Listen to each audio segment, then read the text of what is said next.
Welcome to the next video on this channel.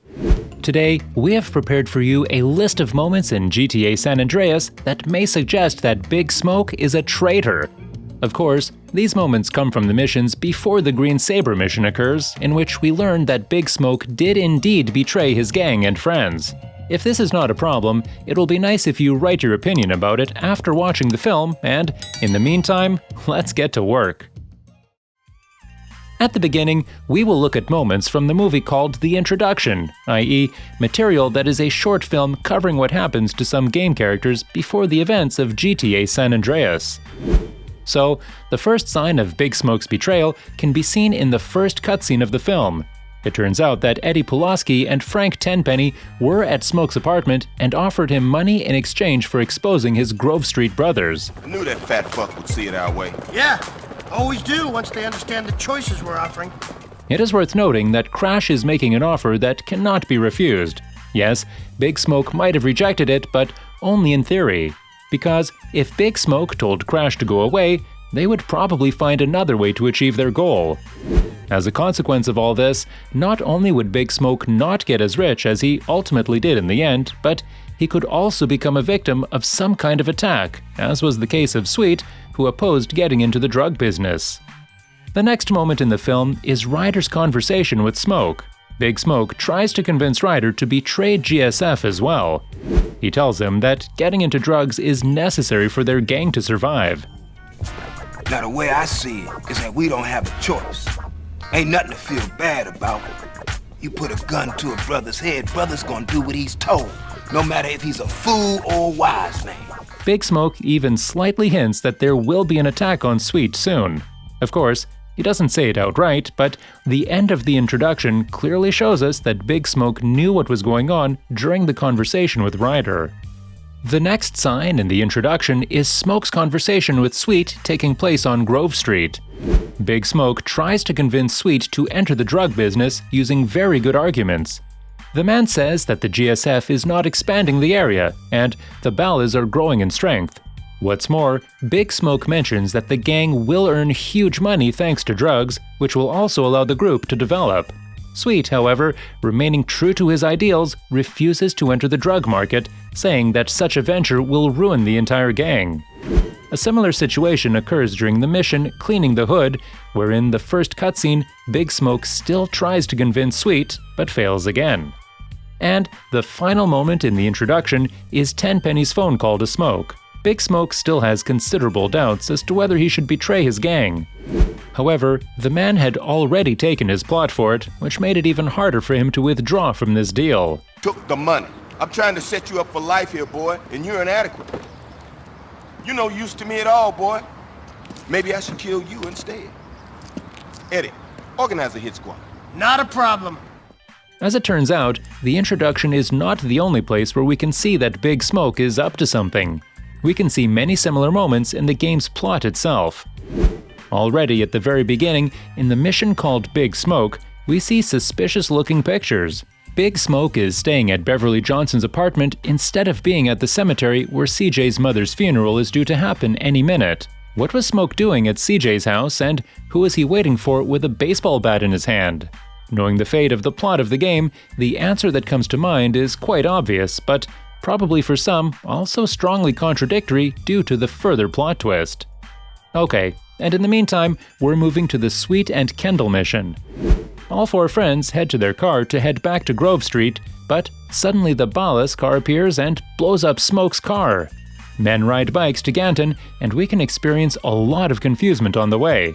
Namely, during the entire chase, the Ballas focus their fire only on CJ, Sweet, and Ryder, treating Big Smoke like ordinary air. Moving on, we move on to the mission called Drive-Thru, which is a real goldmine when it comes to Big Smoke's suspicions of lack of loyalty to his gang. During the mission, each time the GSF members are bringing the Green Saber topic, Big Smoke tries to change it immediately. This happens 3 times.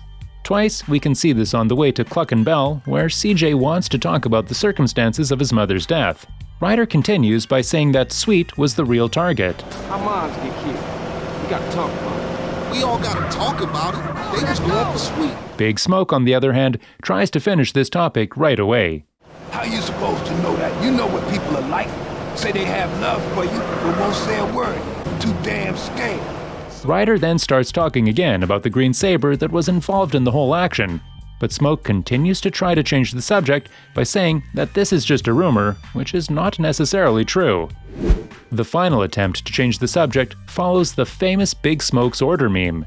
CJ tries to squeeze something out of Sweet, but Big Smoke cuts in again and insists on eating. Hey, sorry, bruh. You know I gotta know about mine. I know, CJ, I know.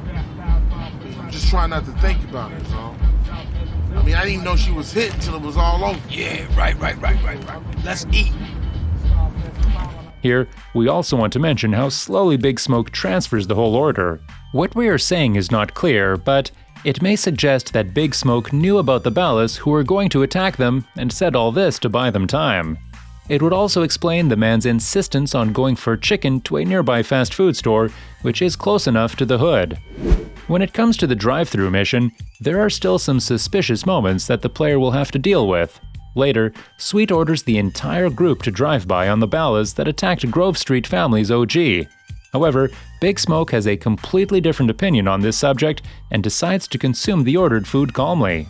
Perhaps Big Smoke wanted to maintain a good relationship with the Ballas at all costs.